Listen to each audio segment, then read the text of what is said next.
Noches, gracias Seba por la presentación. Algunas cuestiones previas a iniciar. Esta que es la primer charla, primer encuentro que tenemos del año en el instituto, que en este periodo me toca presidir a mí, pero que también estoy acompañado por notables colegas que venimos trabajando hace tiempo, Federico Ripani, el doctor Eugenio Zabaleta, que están presentes aquí, que ya hemos tenido una experiencia previa, hemos desarrollado diferentes actividades académicas en lo que fue el periodo 2022-2023. Así que bueno, en este periodo 2024 me toca la responsabilidad y la tarea de presidirlo, y asimismo también incorporando nuevos colegas para que se sumen a los diferentes encuentros, propuestas, proyectos que tenemos en materia académica acá en el colegio. Así que comentarles eso y también previamente decirles que uno de los oradores que va a estar hoy, que es el diputado Roberto Mirabella, no va a poder concurrir por una cuestión de fuerza mayor, atento a una situación de salud gravosa de un familiar. Así que, bueno, Roberto no, al último momento no puede venir, nos avisó, así que, bueno, esa situación comentarla. Bueno, agradecerles, por supuesto, al público aquí presente, colegas, amigos, compañeros, gente con la cual uno comparte en otros espacios y que hoy se pudo hacer el tiempito a pesar de las inclemencias del tiempo y de, bueno, y de las diferentes situaciones que a uno lo atraen, sobre todo en un lunes, ¿no? Laboral, y bueno, sobre todo en un horario en el cual uno tiene que estar en su domicilio, por ahí descansando, pero bueno, se hicieron el tiempito para poder estar aquí, le agradezco como presidente del instituto. Bueno, agradecerle también especialmente, ¿no? Al doctor Constantini, que hoy se encuentra aquí, colega que tiene un desarrollo hoy en la Facultad de Derecho como docente de Derechos Reales, y director de ASA. Y también comentar que está aquí presente nuestro delegado ante FACA, el doctor Pablo Serra, así que agradezco a Pablo por la presencia. Y bueno, hecho los saludos parroquiales previos y las consideraciones preliminares, poco lo que nos convocaba hoy en función de algunas situaciones que se estuvieron suscitando en el contexto actual, ¿no? En el marco nacional, sobre todo tenemos un nuevo gobierno de pocos meses, pero nos hemos encontrado en un contexto donde se ha puesto en debate nuevamente el rol del federalismo, ¿no? Y en este marco del rol del federalismo, ¿cuál es el rol? ¿No? Y nos empezamos a repreguntar cuál es el rol del Estado central, o el Estado central, y esto me refiero al gobierno central, y las provincias, ¿no? En este debate permanente, ¿no? Sobre todo en el cual parece ser que el epicentro del debate es la cuestión únicamente de los recursos, ¿no? Y esto, ¿no? Abre una puerta, abre un pasadizo, un camino hacia diferentes vertientes de debate y discusión, que no solamente hacen a la cuestión vinculada con los recursos y sobre todo principalmente a la coparticipación federal de impuestos, ¿no? Que el doctor Martínez se va a encargar de comentarlo con mayor detalle, pero este contexto nos abre, como decía anteriormente, una puerta, un pasadizo a múltiples debates que hacen, por supuesto, a nuestra historia política como país. Primero y principal, nos sitúan en un contexto histórico, en un proceso histórico, mejor dicho, que nos sitúa en el siglo XIX, ¿no? Si nosotros hacemos una historización de los grandes debates que se dieron en el marco, digamos, de la organización de nuestro país, siempre estuvo, ¿no? En la agenda la cuestión, sobre todo a partir de 1820, el gran debate que se dio entre, parece ser, dos facciones o dos partidos. Partido federal, por un lado, o el partido unitario, ¿no? Eso siempre ha habido un gran debate, una gran discusión sobre hasta la forma de denominarse, ¿no? Porque parece ser que a veces en la historia el mismo partido unitario tenía posiciones dentro de sus hombres que acercaban al federalismo y el federalismo posiciones que lo acercaban a posiciones unitarias. Más allá de eso, ese debate o esa microhistoria que compone, digamos, cada una de esas facciones, vemos principalmente que este debate hasta el día de hoy sigue abierto, es una herida que sigue abierta, ¿no? Esta posibilidad de, a ver, ¿somos un país federal o no somos? Encontramos por un lado la biblioteca que un sector va a decir que hay un federalismo atenuado, un federalismo híbrido, que si bien hay un gobierno central fuerte, hasta el día de hoy las provincias mantienen una autonomía plena, pero esto en el campo del derecho constitucional se presenta como un debate meramente dogmático, ¿no? Pero no ahonda o no va a las raíces propias del problema que hoy, digo, tenemos esta herida todavía que sigue sin cerrarse, ¿no? Porque en definitiva el debate hoy continúa en la realidad política de nuestro país. Y en este sentido, ahí yo me pregunto, ¿no? Entonces, ¿qué consideramos o desde qué punto empezamos a trabajar el federalismo de nuestro país? Bueno, hay diferentes corrientes, hay diferentes lecturas de ante esta situación, en este entuerto, y encontramos, por un lado, una corriente que va a sostenerse en un federalismo, en una corriente, una lectura, una tradición de lectura del federalismo, más que nada enmarcada a partir, ¿no? Desde 1810 a la parte, hasta esta historia, principalmente enmarcado en Artigas, ¿no? En el influjo que tuvo Artigas, en cierta forma, de la Constitución Federal de Estados Unidos. Hasta en ese momento, los dos países que se marcaban como federales en ese contexto americano, digo, en la América anglosajona, en la América Latina, eran Argentina y Estados Unidos, porque Brasil hasta ese momento era un imperio. Y por otro lado, ahí comienza en cierta forma con Artigas esta idea de constitución, pero una constitución federal o un proyecto político federal que después tomar, o sea, por supuesto, ¿no? Atento a la situación que se viviría con Artigas, exiliado en el Paraguay, tomaría esa corriente o esa línea, Dorrego, el desenlace que tuvo Dorrego, ¿no? Ante su fusilamiento, mm, luego esa bandera sería tomada por Juan Manuel de Rosas, pero también una serie de eh, caudillos, de líderes políticos territoriales, en los cuales nos encontramos con nuestro propio caudillo, que es Estanislao López, Ibarra, Bustos, que empiezan a generar dentro de sus propios territorios formas de organización política incipientemente que van camino al federalismo.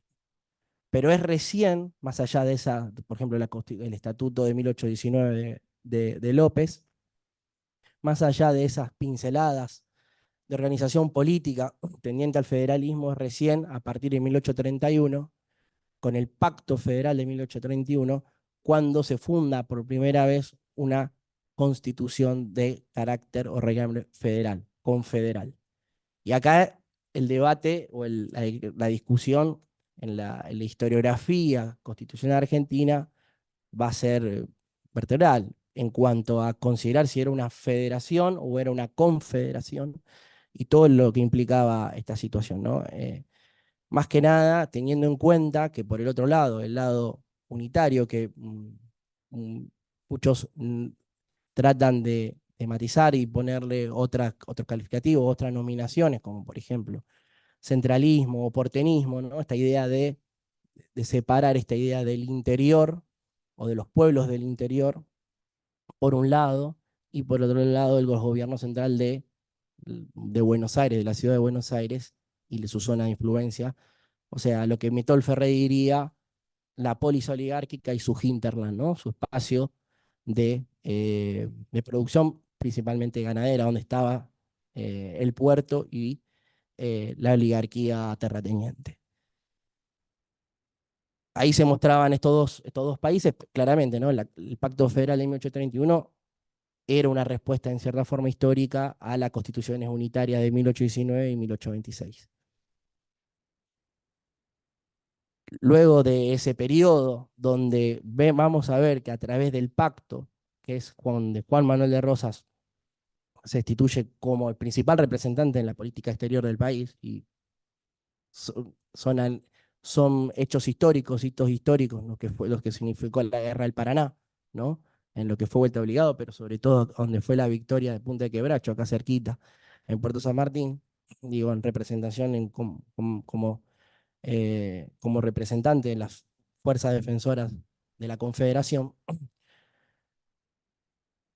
es claramente en Caseros cuando ese proyecto federal, ¿no? Desde la posición rosista, y sobre todo con más de 10 provincias unidas a ese pacto federal a través de los pactos, se vería derrumbada ante la victoria, sobre todo de la oligarquía terrateniente, que luego en 1860 se uniría el sector comerciante porteño y configurarían, si bien un Estado federal que a todas luces demostraría que el interior estaba eh, a un lado, atento claramente en las levantadas federales de Chacho Peñalosa, y que Sarmiento muy bien diría que había que sofocar estas revueltas gauchas y vertir de sangre gaucha en la tierra sería bien visto, parafraseando a Sarmiento, ¿no? Esa idea, ¿no?, de civilización y barbarie, también que recorre, ¿no?, la vértebra de nuestra historia, se vería claramente representada en la institucionalidad que nos daría a partir de, sobre todo, de 1853 y la anexión de Buenos Aires en 1860, y que aquí está el gran debate a partir de 1860 y sobre todo después de la reforma de 1866 de nuestra Constitución, el debate sobre la renta habanera. Aquí empieza a generarse este gran debate entre el interior y el centralismo, eh, porque claramente, ¿no?, lo que diría Ezequiel Martínez Estrada, ¿no?, esa cabeza de Goliat se vería claramente fortalecida a partir de su victoria, no solamente en Caseros, sino luego en Pavón y su anexión a la Confederación y su redibujo de lo que era la nación argentina. Claramente, después esa tradición que vemos, esa tradición federal proveniente de Artigas, que sigue Dorrego, que en cierta forma impregna a diferentes caudillos como Estanislao López, Ibarra, Bustos, llega hasta Rosas, eh, y que en cierta forma es tomado por Peñalosa eh, y por López Jordán posteriormente también. Ella en cierta forma llega en esa tradición a Hipólito Yrigoyen. Eh, de manera más atenuada, por supuesto, por las imposibilidades que tuvo el propio Yrigoyen de gobernar, no solamente en su primera, como también en su última presidencia, pero en cierta forma también esto llega a Perón, ¿no? Y en cierta forma al movimiento nacional popular llega también en forma simbólica, por eso adopta, ¿no?, la estrella federal como una consigna, pero también como un emblema, ¿no?, de esta línea, de esta tradición política. Em, Algunas cuestiones para cerrar y dejarlo, Juanpi, era una cuestión muy histórica para hacer la introducción, ¿no?, para problematizar sobre esta cuestión, me parece histórica, que nos vuelve, en cierta forma, a partir de este contexto que estamos viviendo hoy. Creo que es necesario volver a rediscutir algunas cuestiones sobre nuestro federalismo, ¿no? Eh, rever, ¿no?, cuál es la posición de nuestras provincias para con el gobierno central. Hoy en día, si bien no es la renta habanera, el debate es, en cierta forma, es la redistribución de los recursos a través de la coparticipación federal, pero más allá de los recursos es el tema del poder, y de la conformación o el dibujo político que hoy tenemos en materia electoral también, eso a nivel Eso a nivel político entre el gobierno central y el federalismo y las provincias se ve hoy en día, el debate, el, eh, y sobre todo cómo hoy pensamos, ¿no? Los diferentes procesos electorales, cómo se tienen que dar, ¿no? Entre el gobierno central y los gobiernos provinciales, ¿no? Por eso se habla muchas veces de la fuerza que tienen los, los gobernadores de provincia o la liga de los gobernadores, siempre se lo toma como un factor de poder, un poco para aminorar o para frenar el poder del gobierno central. Pero por otro lado, también la necesidad que tienen muchos de los gobernadores de provincia es una forma leccionadora que se tiene desde el gobierno central a través del manejo de los recursos. Eso también es una realidad que hoy tenemos que vivir y indudablemente nos lleva a pensar y a repensar cuál es el federalismo que tiene Argentina. Eh, Hay un autor que se llama Friedrich, dice, hay tanto federalismo como estados federales hay, ¿no? Entonces, creo que hoy, si nos tenemos que dar una respuesta a esta situación de qué es el federalismo argentino, hay una suerte de federalismo híbrido donde, sin lugar a dudas, la autonomía y el poder de las provincias está, y de los gobernadores, pero sin lugar a dudas sigue habiendo una dependencia en términos de recursos muchas veces por parte del gobierno central, y eso se evidenció hace no mucho cuando vimos la disputa entre el gobernador de Chubut y el presidente de la nación, ¿no? Que pasó a una escala verbal de otra índole, pero la realidad está en esa situación, ¿no? En que la necesidad que tienen las provincias de poder solventar sus gastos propios, sus propias políticas, porque Juanpi me va a decir acá que las provincias son soberanas, ¿te acordás? Hemos hablado muchas veces, pues está siempre ese debate, ¿no? Entre las provincias son autónomas o son soberanas, ¿no? Comparten una parte de soberanía con el gobierno central. Ese es uno de los debates también que hay que darse. Y en esa soberanía, en esas posibilidades políticas que tienen las provincias, verse reducidas por la imposibilidad de poder dar frente, ¿no? A través de los recursos. Entonces, eso yo creo que más que las certezas que puedo dar o las respuestas que uno puede dar desde aquí, son más que nada las preguntas que uno puede dejar a partir del contexto en el que vivimos, pero también entendiendo que hay toda una historia previa, hay toda una tradición eh, de un discurso político, pero también un accionar político y de procesos políticos, que sin lugar a duda uno al momento de ensayar eh, algún tipo de reflexión o algún tipo de acción, sin lugar a dudas no puede soslayarla. Así que, bueno, dicho esto, dejando más preguntas e interrogantes que certezas, que creo que, que creo que es la que tenemos que dar colectivamente, más que nada, o construir colectivamente, dejo paso a Juanpi. Muchas Bueno, gracias. lo vamos a presentar. Gracias, Facu.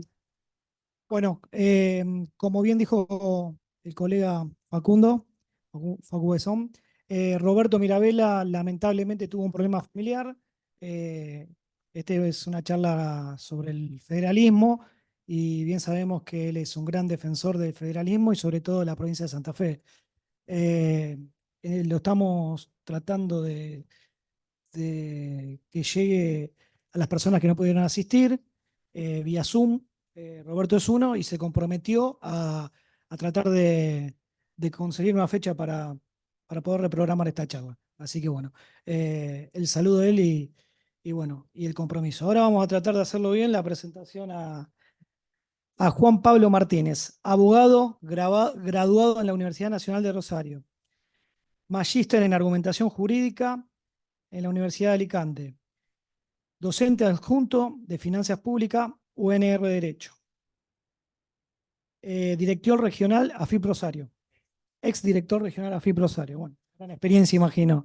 Creo que está con ustedes el doctor Juan Pablo Martínez. Bueno, desde el miércoles estoy con unos ciertos ataques de broncoespasmo y la erotidina me hace efecto bien a la mañana. Me hace efecto bien a la mañana, pero ya medio que se me pasa, así que si trajiste la espada de Kendo, y ves que me trabo, me pegás y ahí aflojo. Bueno, Facu me invitó a hablar sobre federalismo fiscal sin darme muchas más precisiones. Me imaginé que era por lo que después comentó, que es lo que ocurre generalmente, que básicamente acuden a mí porque piensan que tengo ciertas certezas sobre el tema cuando hay una conflictividad política así media latente. Y lo que ocurre es que por ahí tengo un enfoque medio particular de las finanzas públicas, entonces no es que quedo a contrapelo, pero por ahí los compañeros me miran con un poquito de sazón cuando les hablo, con lo cual si a ustedes se les van transformando las caras, no se preocupen, no es culpa de ustedes, es culpa mía que siempre hablo de esta forma. Pero bueno, la verdad que Facu dio como siempre, digamos, una introducción. Cuando me dijo voy cortito, yo ya sabía que venía Martínez Estrada para arriba todo lo que se pueda. Así que la profundidad y el contenido lo puso él. Yo voy a tirar algunas cositas más puntuales que problematizan esto del federalismo. Lo ponen en pregunta una cuestión, digamos, un poquito desde el punto de vista político-económico, y la verdad que no nos deja con mucho, no nos va a dejar con un sabor muy positivo, porque la verdad que no tengo una concepción positiva del presente y del futuro, no solamente por el sistema institucional, sino por lo que ocurre en la base económica, ¿no? Hoy tuve que dar clase a las 9 de la mañana y yo nunca tenía comunicación con los alumnos, no me gustaba, pero ahora están los grupos de WhatsApp para organizarnos, como estas cosas de los paros sorpresivos, digamos, estar comunicados, transformamos las clases en Zoom y hoy a las 8 pone uno, che, no podríamos hacer un Zoom, está lloviendo mucho, ¿no? Digamos, y la verdad que yo me gusta hablar mucho de seguridad social, ahora lo van a ver, y la verdad que yo pensaba, estos chicos me van a pagar la jubilación a mí dentro de, cuando pase a la pasividad, ¿no? Y perdonen que le diga, digamos, no sé si esto en el Zoom va grabado y todo, pero ellos tienen digamos, una, una frase que se les da paja, eso, digamos. Entonces, eso para nosotros era el sufrimiento era parte de nuestro crecimiento y de nuestra educación, y nosotros íbamos a la universidad pública, y cuando nos encontramos con alguien de la universidad privada, decíamos, no, pero yo sufro. O sea, lo decías ¿viste? Con orgullo. Ellos están en una situación de comodidad de la cual cuesta salir. Entonces, estos temas, que son tan complejos políticamente en la cátedra, cuesta meterlos, por el poco tiempo, por las circunstancias, pero bueno, básicamente, cuando Facu me habló, yo pensaba encarar esto yendo bien al hueso. Agosto del año pasado, a mí siempre me gusta tomar un tema para dar clases, un tema de actualidad. Va el candidato Javier Milei al Consejo de las Américas, al Concilio de las Américas, y da una ponencia que para mí es una charla TED.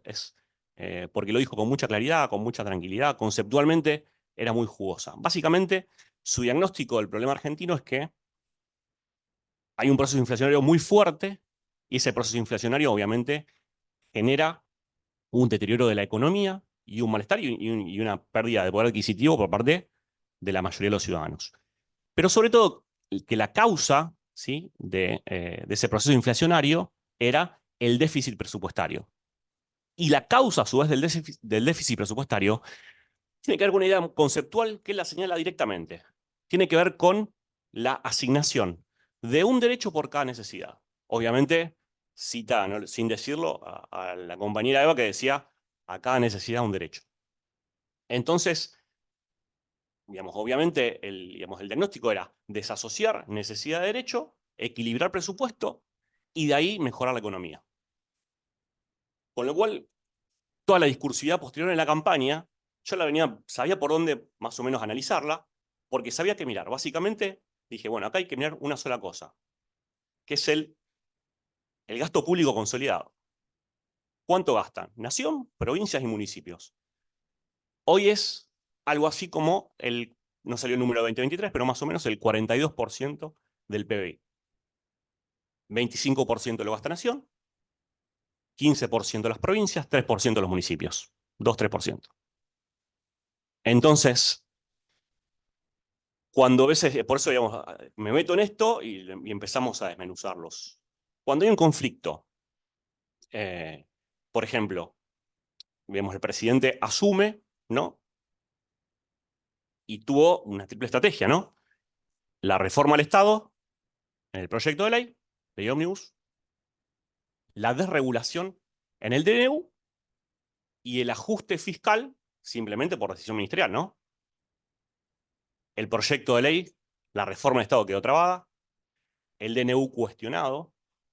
En esto, obviamente, imaginen que el consenso de Washington fue la sustitución de la provista pública de los bienes públicos por efectores privados, con una contraparte de regulación. Esto es, la desregulación es los servicios públicos prestados por privados, pero sin contraparte regulativa del Estado. Con lo cual está yendo más profundo que el consenso de Washington, ¿no? Entonces, en sí ya de por sí es gravoso, pero en lo que más profundamente avanzó es en el ajuste fiscal, ¿no? Entonces, vemos se congelan los pagos de CAMESA, hay presupuesto reconducido, tenemos un presupuesto calculado en septiembre del 2022, porque no tenemos presupuesto 2023, tenemos un presupuesto reconducido. Entonces, en las universidades tenemos presupuesto, por ejemplo, hasta supuestamente mitad de año, ¿no? Toda esa problemática me hacía pensar que cuando la gestión actual se pelea con los gobernadores, no es para negociar votos que favorezcan la reforma del Estado. No está planeando una estrategia política. Recién lo discutíamos con un compañero, no es que sea la no política, pero la política, para el partido de gobierno, votado democráticamente y en elecciones que fueron verdaderamente muy limpias y que expresaron un enojo popular, la política, para la gestión actual, es bajar el número este del 42%. Bajar el 42%. Y eso lo van a sufrir tanto nación como provincias y municipios. Con lo cual, cualquier problemática que queramos discutir del federalismo, es decir, el reparto, digamos, en un doble sentido, vertical y horizontal. ¿Qué recauda nación y con qué se queda nación? ¿Qué recaudan las provincias y con qué se quedan las provincias? ¿Y cómo reparten entre sí los recursos de las provincias? Que cada uno de estos ítems tiene su propia problemática. Queda supeditado a una conceptualización general donde todo esto va a ir para abajo, digamos. Y a este menjunje de un proceso vertical, relación nación-provincias, y un proceso horizontal de las provincias entre sí, imagínense que hay 5 provincias que se llevan el 75% del PBI nacional y el resto de las jurisdicciones el 25%. A este problema de desigualdad viene sumado un aplastamiento de la capacidad fiscal. Porque, digamos, esta reforma del Estado va a ser esto, va a ser un achicamiento forzoso y doloroso del gasto público. Porque el número que miran, no solamente este del gasto consolidado, sino es el de la presión fiscal, que es alrededor del 30% del PBI, que es lo que se recauda en términos tributarios. De ese 30%, AFIP recauda, o sea, la gestión nacional recauda el 80%. Pues bien, entonces, hablar de federalismo fiscal en este momento va a ser obviamente motivo de peleas, porque en tanta escasez de recursos y en un proceso de tanta, digamos, de tanto retroceso, ¿sí? Las cosas feas salen. Entonces las jurisdicciones, estas 5 jurisdicciones que tienen el 75% del PBI, es decir, Provincia de Buenos Aires tiene el 30%, Ciudad de Buenos Aires el 20%, Santa Fe y Córdoba ahí el 8%, el 9%, Mendoza un 5% y el resto se reparte los 25 puntos restantes, van a empezar a tensionar. ¿Por qué? Porque hay un concepto muy trabajado digamos, en términos de disputa entre jurisdicciones, que es el saldo fiscal geográfico. Es la pretensión, por ejemplo, de una jurisdicción como Santa Fe, de que lo que aporta en términos nacionales de recaudación los contribuyentes santafesinos queden en Santa Fe. Y eso, en realidad, es una pretensión política que viene de la provincia, va en contra de lo que dice la Constitución en el artículo 75, inciso 2, reformado en el 94, que es algo así como el modelo canadiense, donde hay transferencia entre jurisdicciones. Porque hay una conceptualización que es más fuerte que el federalismo, y que es que nosotros en general si bien somos fuertemente santafesinos, cada vez que vamos a Buenos Aires volvemos más santafesinos porque no nos gustan cosas y volvemos y reafirmamos nuestra identidad, no queremos que haya dos tipos de argentinos. Queremos que la calidad de los servicios públicos sea equilibrada, el desarrollo regional sea equilibrado. Porque después pasa otra cosa que complejiza mucho la política, que es que la gente empieza a votar con los pies, como se dice. Empezamos a tener procesos migratorios muy conflictivos. Nos pasa a nosotros en una planificación desordenada como fue la del conurbano rosarino, ¿sí? Hubo una clase social que emigró a Funes y a Roldán y no se llevaron a los trabajadores. Entonces, ahora las intendencias están peleando por transporte público, porque esos ciudadanos que viven en barrios privados requieren trabajadores con servicios personales que no los tienen. Entonces, ahí atrás viene el Estado a emparchar todo ese desarrollo que parece que es el impulso privado, que trae desarrollo, trae crecimiento, pero después tiene que venir el Estado. Porque ¿cómo llega el empleado doméstico? ¿Cómo llega el albañil? ¿Cómo llega el trabajador?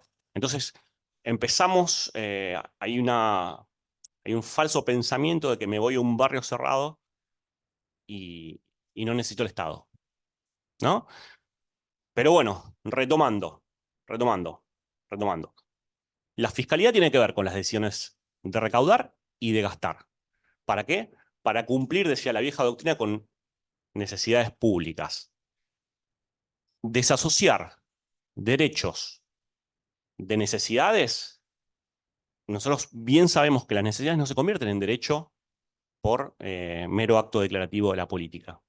Hay una conflictividad social que convierte una necesidad en pública, que convierte una necesidad en un derecho. Con lo cual, desandar y quitarles a una necesidad pública el estatus de derecho implica volver a una instancia de conflictividad. Eso, digamos, con lo cual el proceso que se viene, más allá de que todos dicen, che, que sostiene la imagen positiva, que está, bueno, esto en realidad es una olla de presión. Porque la conflictividad social está latente, porque todo esto, digamos, de estas decisiones de restringir gasto que se realizan, esta restrictividad sobre los derechos, va a tener repercusiones. Porque a su vez, este proceso económico está generando un fuerte desahorro en las empresas y en los ciudadanos. Hablaba la semana pasada, un amigo que tiene geriátricos, me dice, en noviembre uno me pagó con dólares. Ahora en abril me pagaron 10 con dólares. Son decisiones de desahorro. Entonces, es un proceso que no solamente se lleva puesta capacidades políticas de los estados en los diferentes niveles, que sino también se está llevando puesto también la capacidad económica en general de la gente, digamos, en un país cuyo consumo explica el 80% del Producto Bruto. Por eso, ¿me estoy yendo mucho de tema o estamos bien?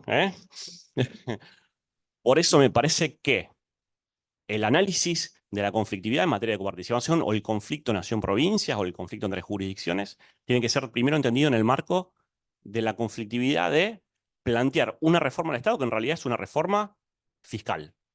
Yo lo que observo es que la gestión nacional plantea una política fiscal, una política financiera, que es lo que vemos con las tasas del sistema de tasas negativas, lo que están realizando, la recompra del Banco Central, que digamos que hay unanimidad en eso entre los economistas de que había que ir hacia ello, digamos, a limpiar la hoja de balance del Banco Central y todo el temita de la base monetaria, sumado a una política fiscal muy ambiciosa. ¿Por qué ambiciosa? Cuando Milei decía, y retomo el hilo de la conversación anterior, cuando Milei hablaba de los famosos 15 puntos del PBI que iba a bajar,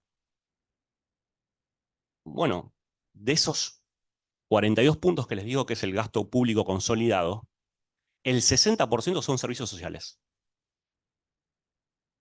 Y de ese 60% es salud, educación, y el rubro más importante es jubilaciones y pensiones. El segundo rubro es administración, que es el 15%, pero en realidad el 50% de ese rubro son las provincias.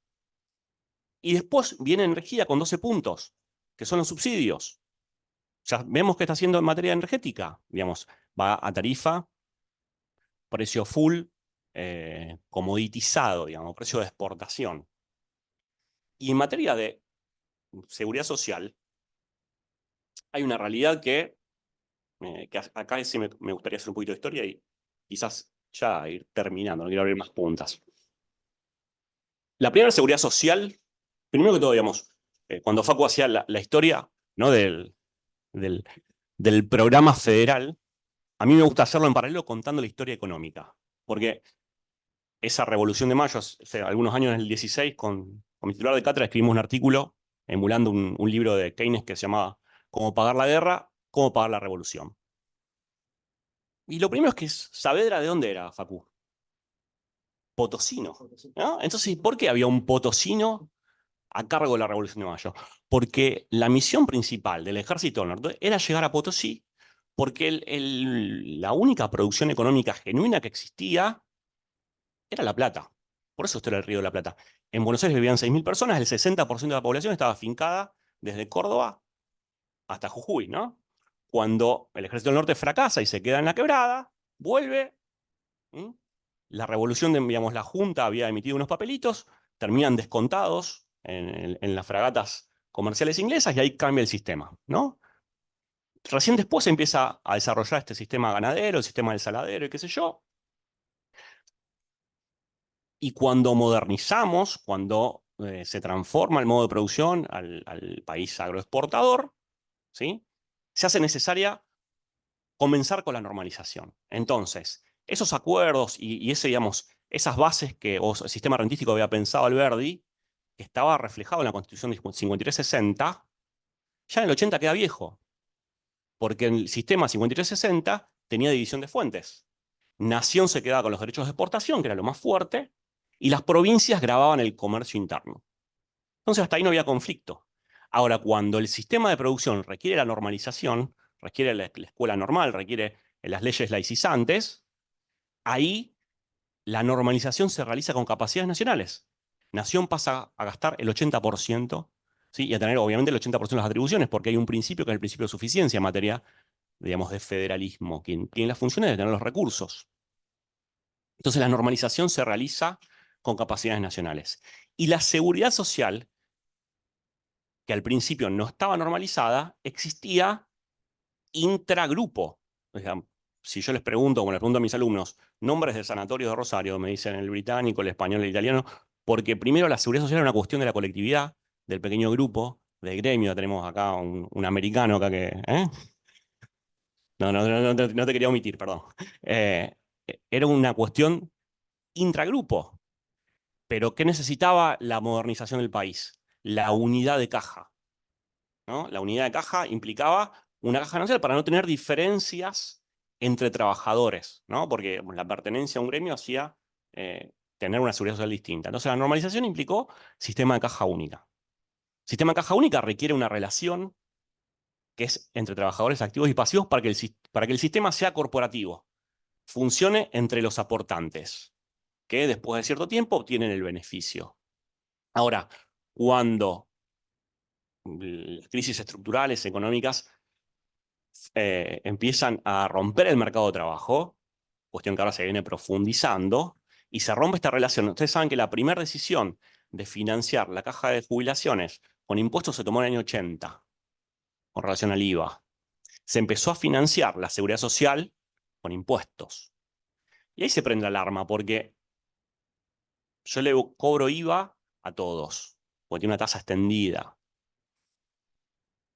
Si yo les cobro IVA a todos, no puedo tener un sistema corporativo. No puedo tener un sistema que se base en darle beneficios a los aportantes y dejar afuera a los otros. Porque, por ejemplo, imagínense, previo a la asignación universal por hijo, si yo tengo buenos ingresos, tengo un hijo, lo deduzco de ganancias. Si soy asalariado formal, cobro la asignación familiar. Y si soy desocupado, tengo una alta incidencia del IVA en mis ingresos y tengo la carga, la bendición, que fiscalmente eso genera un sistema que es, en términos fiscales, regresivos. Por eso con la asignación universal hay un reconocimiento a la universalidad del sistema.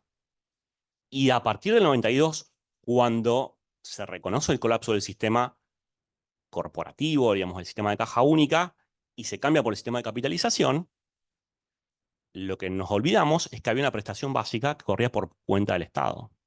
Si no, el sistema de capitalización nunca hubiese funcionado. Entonces ahí es que el Estado Nacional, en el marco de la reforma al Estado, convoca a las provincias, 11 provincias primero entregan su caja, después 10 más hacen ciertos acuerdos y quedan fuera de esos acuerdos 3 provincias: Santa Fe, Córdoba y San Luis. Ahora bien, a cambio de eso, ¿sí?, el Estado Nacional empieza a detraer el 15% de la masa coparticipable, ¿m?, con destino a la seguridad social. Y desde ese punto de inflexión, digamos, esto se fue escalando, pero ya sabemos que la seguridad social funciona con impuestos. Y para adelante, el problema es peor. Porque imagínense en los 50, alguien se jubilaba a los 65, a los 75 ya estaba, digamos, con un suero acá. Yo el otro día lo escuchaba a Pacho Donel, le hace fierro, más fierro que yo. Digamos. Ahora, digamos, la perspectiva de vida es muy amplia y el empleo formal es cada vez menor, porque los jóvenes no quieren estar formalizados. Hay digamos, una penetración cultural del emprendedorismo, del jefe de mí mismo, que es la mejor forma de dominación, es el estado final, como decía Deleuze Guattari, ¿eh? Ya está, ya es la dominación absoluta de la psiquis por parte del sistema. Los tipos se explotan mejor a sí mismos que cualquier empleador. Por eso estos sistemas de economía de aplicación eh, o revisten de emprendedorismo algo que es la explotación plena de uno mismo, de todo, digamos, la jornada laboral extendida a todo lo que me dé la cabeza. En esta falsa ilusión de me desenchufo y no trabajo y manejo mis ingresos y qué sé yo. Obviamente sin seguridad social. Entonces, eh, para terminar, a toda esta complejidad que estamos observando, en poco tiempo, en poco tiempo le vamos a agregar la discusión sobre la renta básica universal. Eso va a venir sí o sí. De la descripción de lo que les digo, se decanta que van a venir soluciones de renta básica universal, que va a haber una transformación del sistema moderno previsional, eh, y que bueno, mis alumnos dicen que me van a pagar la jubilación el día de mañana.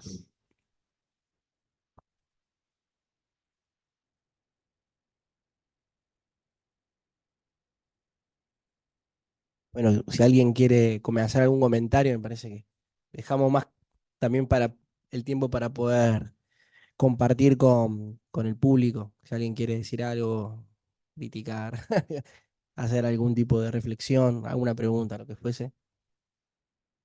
Dale, Constantini, dale. El público pide.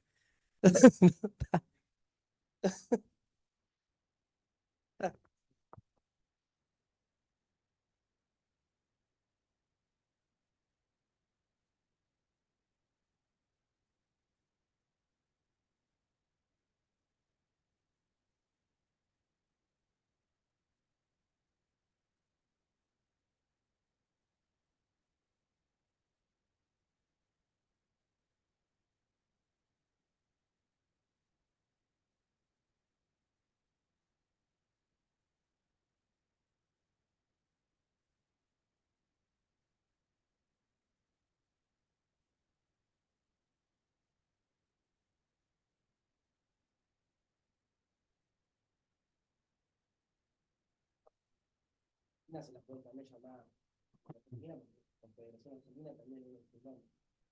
Es parte integrante del cuerpo normativo, digamos, de la Constitución Nacional y de los pactos preexistentes.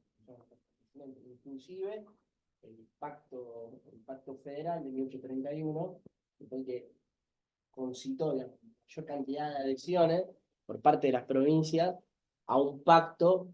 ¿Qué pasaba en ese momento? Algo que por cuestión de tiempo no lo puedo comentar, pero tratado de cuadrilátero, bueno, diferentes tratados de Banegas y demás tratados, todos esos tratados que se daban en ese momento eran por más que nada conflictividades que se daban entre algunas provincias y bueno, eran la forma de negociar o salir por arriba, digamos, del conflicto. En cambio, el pacto federal lo que logró es justamente un grado de consenso en diferentes provincias, sobre todo a partir de las diferentes pacificaciones que se iban logrando, hasta llegar al pacto, para incorporarse a la Confederación Argentina, en esta idea que tenía Juan Manuel de Rosas de no establecer una constitución por escrito, como sí querían los unitarios, como pasó con los fracasos de 1819, 1826, con la de Rivadavia, porque lo que dice González Arzaki habla de constitucionalismo a priorístico, cómo querer redactar una constitución para modelar un determinado tipo de realidad política, social, económica. Era el constitucionalismo de esa base más liberal o liberal. Cambio, que decía, bueno, digamos, no al modo inglés, ¿no? Del constitucionalismo constitucional, de ir estableciendo paulatinamente diferentes instituciones, ir pactando, ir pasando por diferentes unidades políticas, sino, digamos, de una concepción constitucional. Esto sí, conceptos no están en obras jurídicas de Rosas, más allá de que se le tilda a Rosas de que era solamente un estanciero, y lo único que había escrito era la instrucción a los hacendados.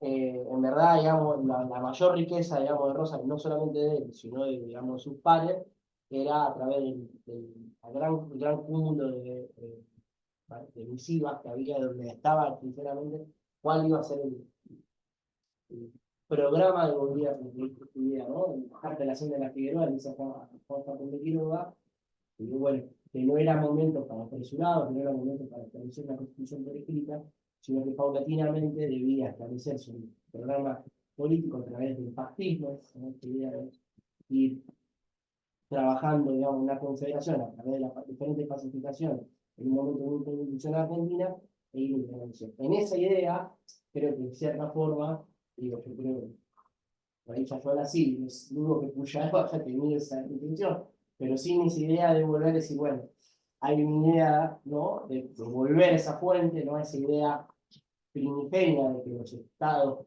provinciales son soberanos, tienen ciertas atribuciones, y encarar, digamos, posicionarse eso, pararse arriba de eso para decir al gobierno central, bueno, pará, nosotros también tenemos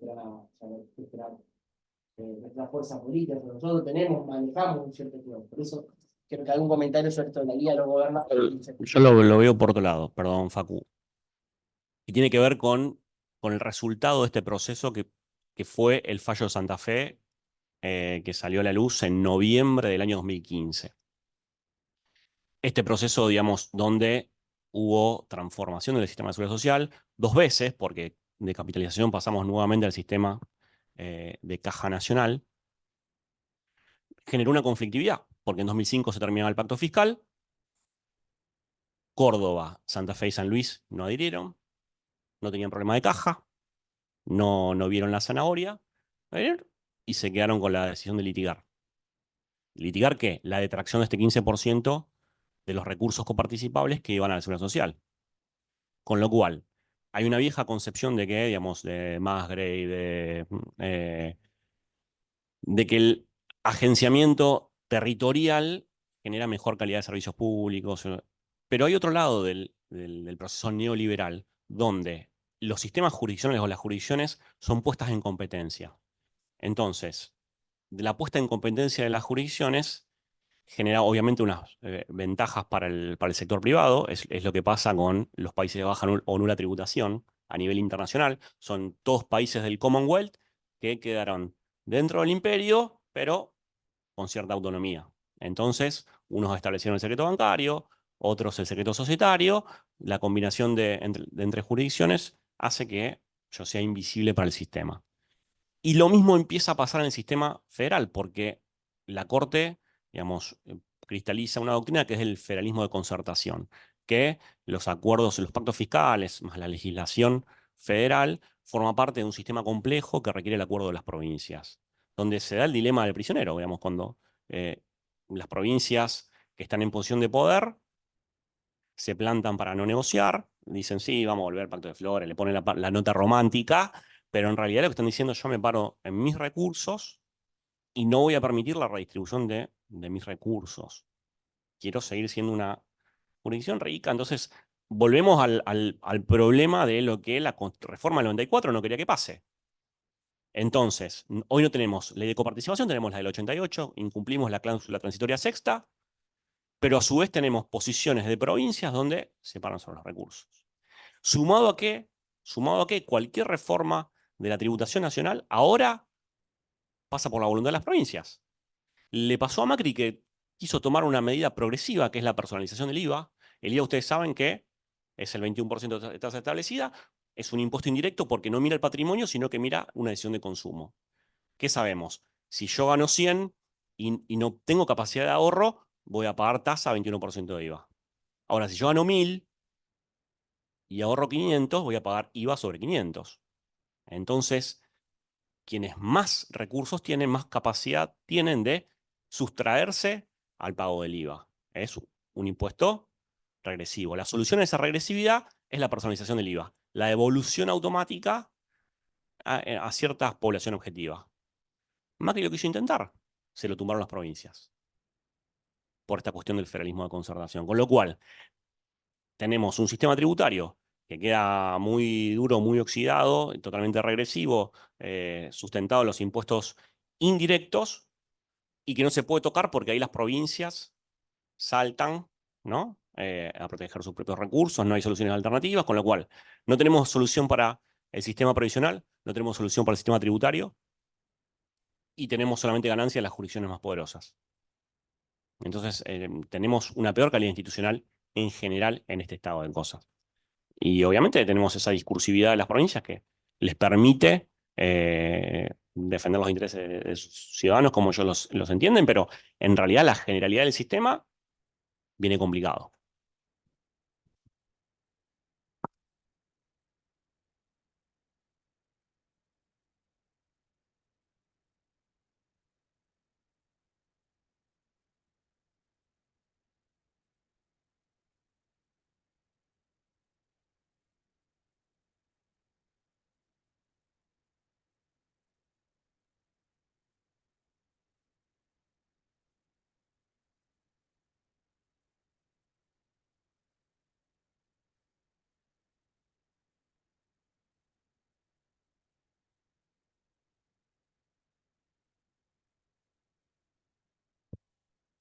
Justamente, digamos, mi punto de interpretación es que no quiere los votos, quiere hacer el ajuste fiscal.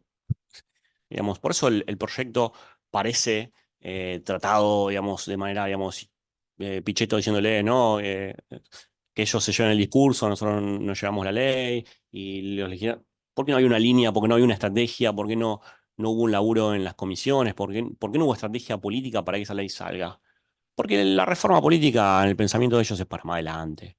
Si las provincias ponen los votos porque se sienten eh, obligados, se sienten presionados el término fiscal, pero el ajuste fiscal va a venir igual. Esa es mi visión, porque el ajuste fiscal es el corazón de su propuesta, y eso es lo que yo quería decirles desde el principio. Las provincias pueden dar los votos, pueden dar los votos, puede haber negociación o no. Yo creo que verdaderamente en esta instancia no les interesa la reforma del Estado. La reforma del Estado, digamos, la van a querer hacer si tienen éxitos en la política fiscal y financiera, mm, con otra holgura después de las elecciones intermedias. Ahora fueron pruebas de ensayo para ver cómo se comportaba, pero lo que ejecutaron puntillosamente fue el ajuste fiscal. Con lo cual los votos es como la estrategia del Tero, ¿no? Digamos, estamos todos viendo acá, pero el ajuste ya lo hicieron.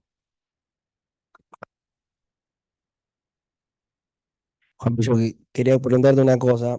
eh, Esto, ¿no? Que por supuesto tiene un gran contenido político, esto, ¿no? El recorte al gasto político, ¿no? Que es, por lo que se ve, no mueve el amperímetro, digamos, de la política fiscal.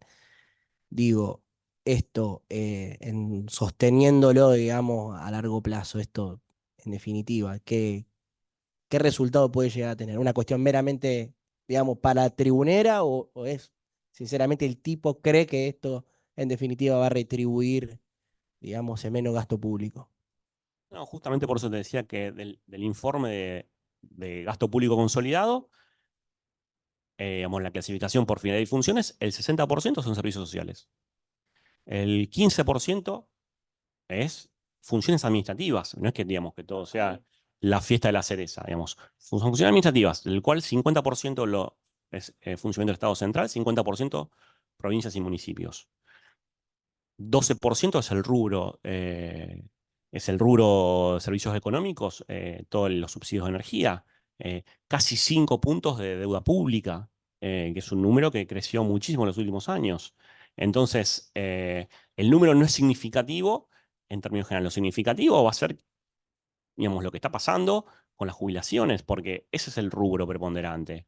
Es el, digamos, planchar los saberes previsionales y en un proceso que tiene una inercia inflacionaria, por más que diga que se está volviendo, digamos, esto, digamos, para mí no es es una raíz cuadrada al revés, digamos, está como, no hay ningún rebote, o sea, festejar un número que ya de por sí implica una licuación terrible de los saberes, digamos, lo que ocurrió en estos meses, y de lo cual tenemos certezas, es un proceso de la redistribución del ingreso regresivo terrible.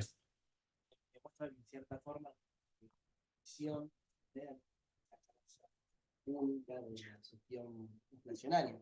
No, O no es directamente.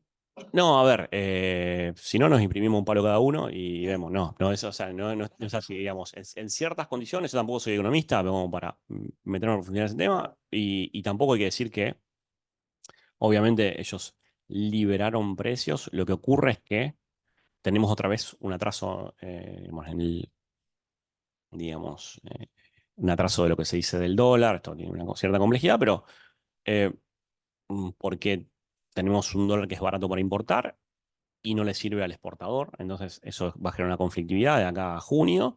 Ya se levantó la cosecha, vamos a ver qué pasa con las liquidaciones. Pero más allá de la posición del Banco Central que se vio fortalecida, mm, hay un atraso en los ingresos personales de la gran mayoría con relación al rumbo de la economía. Entonces, eso es un proceso redistributivo, regresivo muy fuerte. Eh, y eso está, digamos, es el primer efecto de la recesión. Porque esto no es una estanflación, esto es un proceso que sigue inflacionario con una descapitalización y con un proceso recesivo muy fuerte, del 30-40%.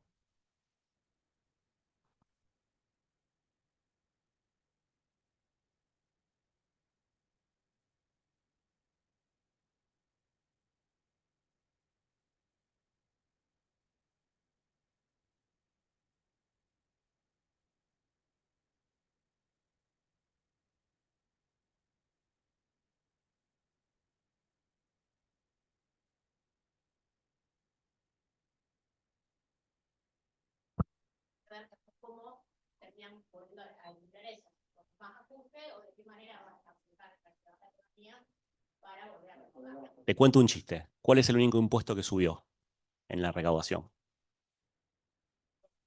El impuesto país. Entonces, no solamente digamos, en el proceso de espiral descendente, y obviamente la recaudación acompaña el proceso económico, hay menor recaudación, con lo cual se dificulta el ajuste, la línea de ajuste siempre más abajo, pero en realidad eso también es un efecto en sí buscado porque es la baja de la presión fiscal, a costo de todo, pero digamos, pero es la baja de la presión fiscal, digamos, es el número que van a querer mostrar como mensaje a los mercados en términos finales.